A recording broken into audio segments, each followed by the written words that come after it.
그날은 토요일 오전이었습니다. 초인종 소리에 잠에서 깼어요. 시계를 보니 아침 9시. 민호 씨는 이미 출근한 뒤였고 서연이는 아직 방에서 자고 있었죠. 저는 급히 옷을 챙겨 입고 현관문을 열었습니다. 어머니. 시어머니께서 지팡이를 짚고 서 계셨어요. 한 손에는 커다란 보자기 꾸러미를 들고 계셨죠. 일찍 왔네. 서연이는 아직 자고 있어요. 들어오세요. 저는 어색하게 웃으며 현관문을 열어드렸습니다. 어머님은 저를 스쳐 지나가며 거실로 들어오셨어요. 인사도 없이 신발을 벗으며 중얼거리셨죠. 요새 애가 살이 빠진 것 같더라고. 내가 밤새 곰탕 끓여왔어. 저는 아무 말도 하지 못했습니다. 제가 잘 챙겨드리고 있는데 라고 말하고 싶었지만 차마 입 밖으로 나오지 않았어요. 서연아, 할머니 왔다. 어머님이 큰 목소리로 부르시자 서연이 방문이 열렸습니다. 할머니. 서연이가 환하게 웃으며 뛰어나왔어요. 제게는 한 번도 보여주지 않았던 그 미소. 서연이는 할머니 품에 안기며 보고 싶었어요라고 말했습니다. 저는 부엌 한쪽에 서서 그 모습을 바라보고 있었어요. 우리 서연이 많이 컸네. 밥은 잘 먹고 있어? 네. 아줌마가 해주세요. 그래. 근데 할머니가 끓인 곰탕이 제일 맛있지? 네. 엄마가 좋아하시던 음식이죠? 서연이가 밝게 대답했습니다. 어머님은 서연이 머리를 쓰다듬으며 말씀하셨어요. 그럼 내 엄마가 제일 좋아했던 음식이야. 네 엄마가 널 가졌을 때도 이거만 먹었다니까. 그 순간 저는 보이지 않는 벽에 부딪힌 것 같았습니다. 어머님과 서연이는 전처 이야기를 나누며 웃고 있었고 저는 그 대화에 낄 수 없었어요. 나는 여기서 뭐 하는 거지? 저는 부엌으로 가서 물을 한 잔 마셨습니다. 손이 떨렸어요. 그때 어머님이 부엌으로 들어오셨습니다. 냄비 좀 줘봐. 곰탕 데워야지. 제가 할게요, 어머니. 아니야, 됐어. 내가 할게. 어머님은 제 손에서 냄비를 가져가셨어요. 그리고 가스레인지 앞에 서서 곰탕을 데우기 시작하셨죠. 저는 뒤로 물러서서 지켜볼 수밖에 없었습니다. 애미가 해주던 음식이 제일 맛있었는데 그 애는 손맛이 좋았어. 뭘 해도 다 맛있었지. 어머님은 혼잣말처럼 말씀하셨지만 분명히 제가 듣도록 한 말이었어요. 저는 입술을 깨물었습니다. 저도 최선을 다하고 있어요. 응. 그래. 애미도 잘해주는 거 알아.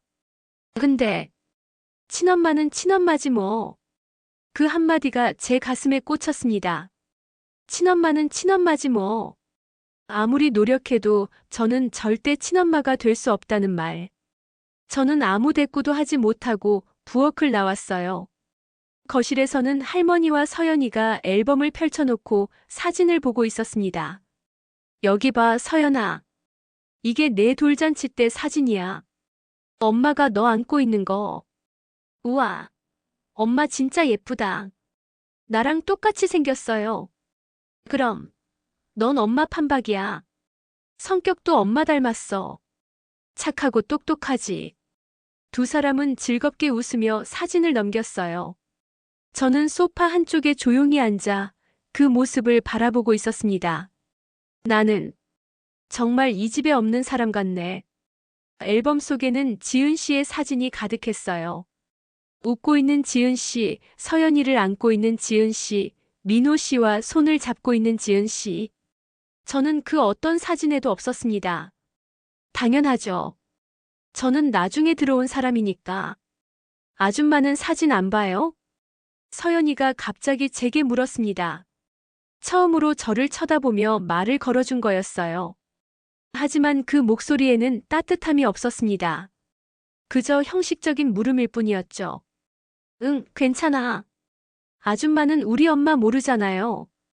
봐도 재미없을 거예요. 서연이가 무심하게 말했습니다. 어머님은 아무 말도 하지 않으셨어요. 그저 고개를 끄덕이며 다음 사진을 넘기셨죠. 저는 일어나 부엌으로 갔습니다. 더 이상 거기 앉아 있을 수가 없었어요. 부엌 창문 너머로 하늘을 바라보며 저는 눈물을 참았습니다. 울면 안 돼. 들키면 안 돼. 괜찮은 척 해야 돼. 강수진, 넌 강한 사람이잖아. 이 정도는 견딜 수 있어. 하지만 가슴 한쪽이 무너지는 것 같았어요. 점심시간이 되자 어머님이 끓인 곰탕을 식탁에 차렸습니다. 저는 그릇을 나르는 일만 도왔어요. 어머님은 제가 간을 맞추려고 하자 아니야. 내가 할게라며 손사래를 치셨죠. 자, 우리 서연이 많이 먹어. 와, 할머니 진짜 맛있어요. 그럼 할머니 곰탕이 세상에서 제일 맛있지? 서연이는 행복하게 웃으며 곰탕을 떠먹었습니다. 저도 한 숟가락 떠서 입에 넣었어요. 진하고 깊은 맛이었습니다. 분명 맛있는 음식이었지만 제 입에서는 아무 맛도 느껴지지 않았어요. 애미도 많이 먹거라. 어머님이 저를 쳐다보며 말씀하셨지만 그 눈빛에는 따뜻함이 없었어요. 그저 형식적인 말일 뿐이었죠. 네, 맛있어요, 어머니. 저는 억지로 웃으며 대답했습니다. 하지만 숟가락을 들 때마다 손이 떨렸어요. 엄마도 이 곰탕 좋아하셨어요? 그럼 네 엄마가 가장 좋아했던 음식이야. 네 엄마는 매운 음식은 잘 못 먹었거든. 그래서 할머니가 맨날 이렇게 끓여줬지. 나도 엄마 닮아서 매운 거 못 먹어요. 맞아, 넌 엄마 똑 닮았어. 두 사람은 다시 서연이 친엄마 이야기를 시작했습니다. 저는 그 대화를 들으며 조용히 숟가락을 놓았어요. 더 이상 먹을 수가 없었습니다. 저 화장실 좀 다녀올게요. 저는 자리에서 일어나 화장실로 향했습니다. 문을 닫고 변기 뚜껑을 닫은 채 그 위에 앉았어요. 그리고 얼굴을 두 손으로 감쌌습니다. 눈물이 흘러내렸어요. 소리 없이 조용히. 저는 입을 막고 울었습니다. 이게 내가 원했던 가족인가? 한참을 화장실에 앉아 있다가 저는 물로 얼굴을 씻었어요. 빨갛게 부은 눈을 차가운 물로 식히고 거울 속 제 얼굴을 바라보았습니다. 괜찮아. 웃어. 아무렇지 않은 척해. 거울 속에 제가 억지로 웃었습니다. 하지만 그 웃음은 너무나 슬퍼 보였어요. 거실로 돌아오니 어머님이 가방을 챙기고 계셨습니다. 벌써 가세요? 응. 병원 예약이 있어서. 서연아, 할머니 다음에 또 올게. 네, 할머니. 조심히 가세요. 서연이가 환하게 웃으며 할머니를 배웅했습니다. 저도 현관까지 따라 나갔어요. 어머니, 조심히 가세요. 응. 어머님은 짧게 대답하고는 신발을 신으셨습니다. 그리고 문을 나서기 직전 저를 돌아보며 말씀하셨어요. 서연이, 잘 부탁한다. 그 애는 아직 어리니까 많이 힘들어할 거야. 네. 제가 잘 돌볼게요. 근데 말이야. 아무리 잘해줘도 친엄마만 한 사람은 없어. 그건 어쩔 수 없는 거니까. 그 말을 남기고 어머님은 돌아서셨습니다. 저는 얼어붙은 채 서 있었어요. 친엄마만 한 사람은 없어. 현관문이 닫히고 저는 그 자리에 한참을 서 있었습니다. 그날 밤 남편이 집에 돌아왔을 때 저는 부엌에서 설거지를 하고 있었어요. 오늘 엄마 다녀가셨다며? 서연이가 좋아했대? 네. 곰탕 끓여 오셨어요. 아, 그거 엄마 손맛이지. 맛있었어? 민호 씨는 아무렇지 않게 물었습니다. 저는 설거지하던 손을 멈추고 천천히 돌아섰어요. 저기, 당신.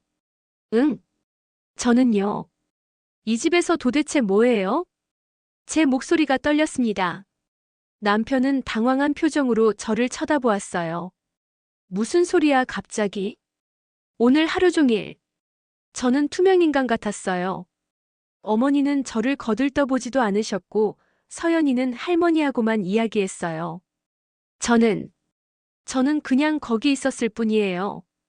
어머니가 그러시더라고요. 친엄마만 한 사람은 없다고.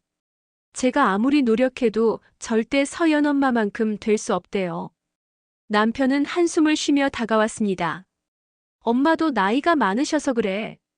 지은이를 너무 아꼈으니까. 시간이 지나면 또 시간이에요? 맨날 시간 그러시는데 도대체 얼마나 더 기다려야 해요? 제 목소리가 높아졌습니다. 저는요, 매일 노력해요. 서연이한테 잘해주려고, 어머니한테 잘 보이려고. 근데 아무도 저를 보지 않아요. 제가 여기 있다는 걸 아무도 인정해주지 않는다고요. 여보, 진정해. 제가 엄마한테 말씀드릴게. 말씀드려요? 뭐라고요? 우리 마누라가 섭섭해하니까 좀 잘해주세요. 그게 해결이 될 것 같아요? 저는 울컥하며 말했습니다. 저는 그냥 이 가족의 일부가 되고 싶었을 뿐이에요. 서연이 엄마가 되고 싶었던 게 아니라 그냥 함께 있고 싶었어요. 근데 그것조차 안 되나 봐요. 여보, 혼자 있을게요. 피곤해요. 저는 민호 씨를 지나쳐 안방으로 들어갔습니다. 문을 닫고 침대에 누웠어요. 베개에 얼굴을 묻고 소리 없이 울었습니다. 복도 너머로 서연이 방에서 또다시 들리는 소리. 똑, 딸깍, 똑, 딸깍. 오르골 태엽 감는 소리. 나는 정말 이 가족이 될 수 없는 걸까? 그날 밤 저는 결심했습니다. 그래, 포기하면 안 돼. 조금 더 견뎌보자. 서연이를 진심으로 사랑하면 언젠가는 제 마음이 닿을 거야. 하지만 그 언젠가는 정말 올까요? 아니면 저는 평생 이 집에서 투명인간으로 살아야 할까요? 저는 천장을 바라보며 조용히 속삭였습니다.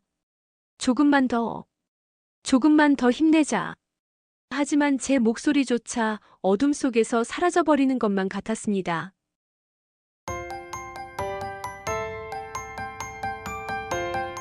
그날은 월요일 아침이었습니다.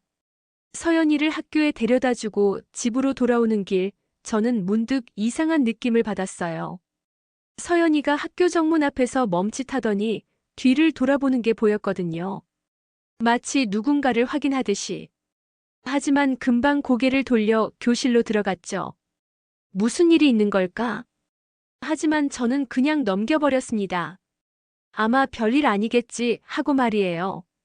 그날 오후 저는 장을 보러 나갔다가 우연히 서연이 학교 근처를 지나가게 되었어요. 학교 시간이 조금 지난 뒤였는데 학교 앞 공터에서 아이들 목소리가 들렸습니다.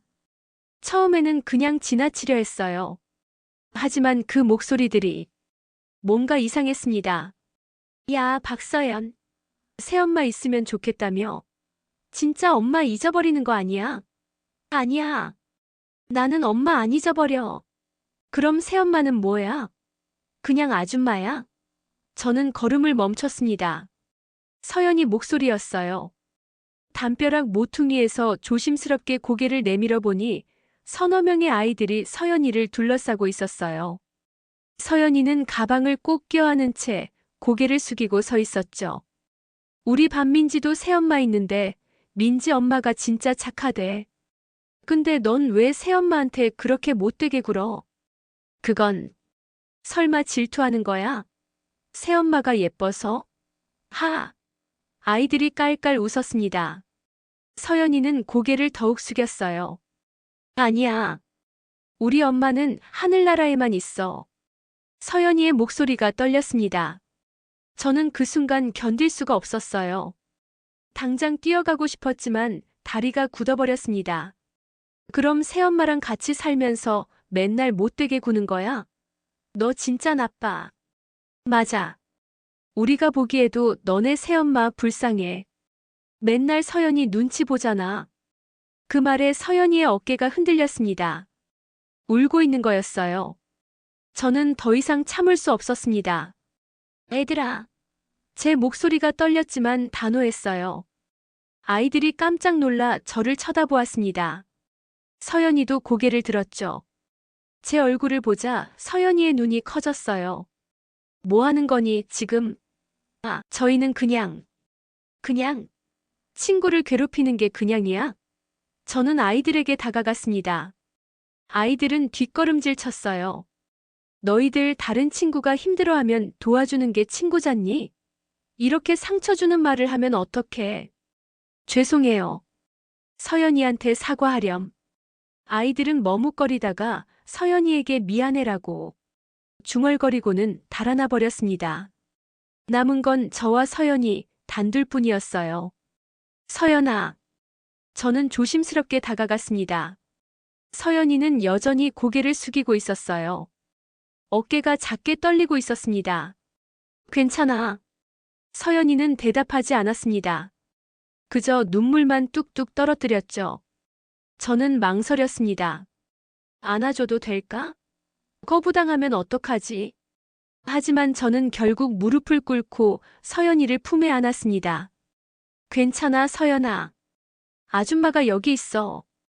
그 순간 서연이가 제 품에 파고들며 울음을 터뜨렸습니다. 처음이었어요. 서연이가 제 품에서 우는 건. 저는 서연이의 등을 쓰다듬으며 함께 눈물을 흘렸습니다. 괜찮아. 다 괜찮아질 거야. 얼마나 울었을까요? 서연이의 울음소리가 조금씩 잦아들었어요. 저는 서연이의 얼굴을 들어올려 눈물을 닦아주었습니다. 많이 힘들었구나. 왜 진작 말하지 않았어? 서연이는 여전히 말이 없었습니다. 하지만 제 손을 뿌리치지 않았어요. 저는 그것만으로도 감사했습니다. 집으로 돌아오는 길 서연이는 제 옆을 조용히 걸었습니다. 말은 없었지만 예전과는 달랐어요. 서연이가 제 손을 잡지는 않았지만 가끔 제 얼굴을 힐끗힐끗 쳐다보는 게 느껴졌거든요. 저기, 아줌마. 응, 고마워요. 작은 목소리였습니다. 저는 걸음을 멈추고 서연이를 바라보았어요. 뭐가? 아까 도와줘서요. 서연이가 고개를 숙였습니다. 저는 가슴이 뭉클했어요. 당연한 거야. 아줌마는. 아니, 난 네 편이야, 서연아. 서연이는 고개를 끄덕였습니다. 그리고 다시 걷기 시작했죠. 저는 그 작은 뒷모습을 바라보며 생각했습니다. 이게 시작일까? 서연이가 조금씩 마음을 여는 걸까? 하지만 집에 도착하자 서연이는 다시 자기 방으로 들어가 버렸습니다. 저는 부엌에서 저녁을 준비하며 생각했어요. 괜찮아. 조금씩 가까워지면 돼. 오늘은 큰 진전이었어. 그런데 그날 밤 이상한 일이 일어났습니다. 저녁을 먹고 설거지를 하는데 서연이가 부엌으로 나왔어요. 아줌마. 응? 무슨 일이야? 서연이는 손에 무언가를 들고 있었습니다. 작은 종이 한 장이었어요. 이거 내일 학교에 내야 하는데 부모님 사인이 필요해요. 저는 서연이가 내민 종이를 받아들었습니다. 현장학습 동의서였어요. 그리고 그 아래 보호자 서명란이 비어 있었죠. 아빠는 출장 가셨고. 그래서 서연이가 머뭇거렸습니다. 제가 서명해도 되냐고 묻고 싶지만 차마 말을 꺼내지 못하는 것 같았어요. 저는 조용히 펜을 들었습니다. 아줌마가 서명해도 될까? 네. 서연이의 대답은 작았지만 분명했습니다. 저는 떨리는 손으로 제 이름을 적었어요. 강수진. 그 순간 가슴이 뜨거워졌습니다. 이건 서연이가 저를 인정한다는 뜻이니까요. 여기. 종이를 건네주자 서연이가 받아들었습니다. 감사합니다. 서연이는 그렇게 말하고 다시 방으로 들어갔어요. 하지만 문을 닫기 전 잠깐 뒤를 돌아보며 작게 웃었습니다. 그 미소를 저는 평생 잊지 못할 것 같습니다. 저는 그날 밤 민호 씨에게 전화를 했습니다. 민호 씨는 출장 중이라 호텔에 있었어요. 여보, 오늘 있었던 일 좀 들어볼래요? 응. 무슨 일인데? 저는 오늘 있었던 모든 일을 이야기했습니다. 서연이가 친구들에게 괴롭힘을 당했던 것, 제가 도와준 것, 그리고 서연이가 저한테 동의서에 사인을 부탁한 것까지. 정말 서연이가 민호 씨의 목소리가 놀란 듯 들렸어요. 네. 저도 놀랐어요. 처음으로 서연이가 저를 필요로 했거든요. 여보, 고생 많았어. 정말 잘했어. 민호 씨의 목소리가 따뜻했습니다. 저는 그 따뜻함에 눈물이 날 것 같았어요. 이제 조금 희망이 보이는 것 같아요. 서연이가 조금씩 마음을 열고 있는 것 같아요. 그럼, 당신이 그렇게 노력했는데, 이제 서연이도 느끼는 거야. 근데 여전히 저를 아줌마라고 불러요. 괜찮아, 천천히 가면 돼. 서연이가 준비되면 그때 자연스럽게 부를 거야. 저는 고개를 끄덕였습니다. 비록 민호 씨는 보지 못했지만요. 근데요, 한 가지 걱정되는 게 있어요. 뭔데요? 서연이가 여전히 힘들어하는 것 같아요. 친구들한테 상처받은 게 한두 번이 아닌 것 같아요. 오늘도 엄청 울었거든요. 민호 씨는 한참 침묵하더니 한숨을 쉬었습니다. 내가 너무 무심했나 봐. 서연이가 그렇게 힘들어하는 줄 몰랐어. 당신 잘못이 아니에요. 서연이가 말을 안 했으니까요. 애가 혼자 다 삼키고 있었던 것 같아요. 당신이 앞으로도 서연이 좀 잘 봐줘. 내가 출장 중이라 집에 없어서 미안해. 괜찮아요. 저한테 맡겨둬요. 전화를 끊고 나서 저는 서연이 방문 앞에 섰습니다. 안에서는 여전히 그 소리가 들렸어요. 똑, 딸깍, 똑, 딸깍. 하지만 오늘은 그 소리가 조금 다르게 들렸습니다. 슬프기만 한 게 아니라 뭔가 희망 같은 게 섞여 있는 것 같았어요. 다음 날 아침 서연이가 학교에 가기 전에 제게 말했습니다. 아줌마, 오늘 늦게 올 거예요. 친구랑 도서관 가기로 했어요. 그래. 조심히 다녀와. 간식 사 먹을 돈 필요해? 아니요, 괜찮아요. 서연이는 가방을 메고 현관으로 향했습니다. 그런데 문을 열기 직전 뒤를 돌아보더니 말했어요. 아줌마, 저기. 응, 어제 정말 고마웠어요. 그 말을 남기고 서연이는 문을 나섰습니다. 저는 그 자리에 얼어붙은 채 서 있었어요. 고마웠어요. 서연이가 저한테 진심으로 감사하다고 말한 겁니다. 저는 소파에 주저앉아 얼굴을 두 손으로 감쌌어요. 그리고 울었습니다. 이번에는 슬픔이 아니라 기쁨의 눈물이었어요. 조금씩, 정말 조금씩 가까워지고 있어. 하지만 저는 아직 몰랐습니다. 이건 시작일 뿐이라는 걸. 앞으로 더 큰 시련이 기다리고 있다는 걸. 그날 오후 서연이는 약속대로 늦게 집에 돌아왔어요. 저는 저녁을 준비하며 기다리고 있었죠. 저 왔어요. 왔구나. 잘 놀았어? 네. 서연이는 평소처럼 자기 방으로 들어갔습니다. 하지만 오늘은 조금 달랐어요. 방문을 완전히 닫지 않고 살짝 열어둔 채로요. 저는 그 열린 틈을 바라보며 작게 미소 지었습니다. 아직 멀었지만 우리는 조금씩 가까워지고 있어. 그날 밤 서연이 방에서 또다시 오르골 태엽 소리가 들렸습니다. 똑, 딸깍, 똑, 딸깍. 하지만 저는 이제 그 소리가 덜 슬프게 들렸어요. 언젠가 그 오르골을 제가 고쳐줄 수 있는 날이 올 거라는 희망이 생겼으니까요.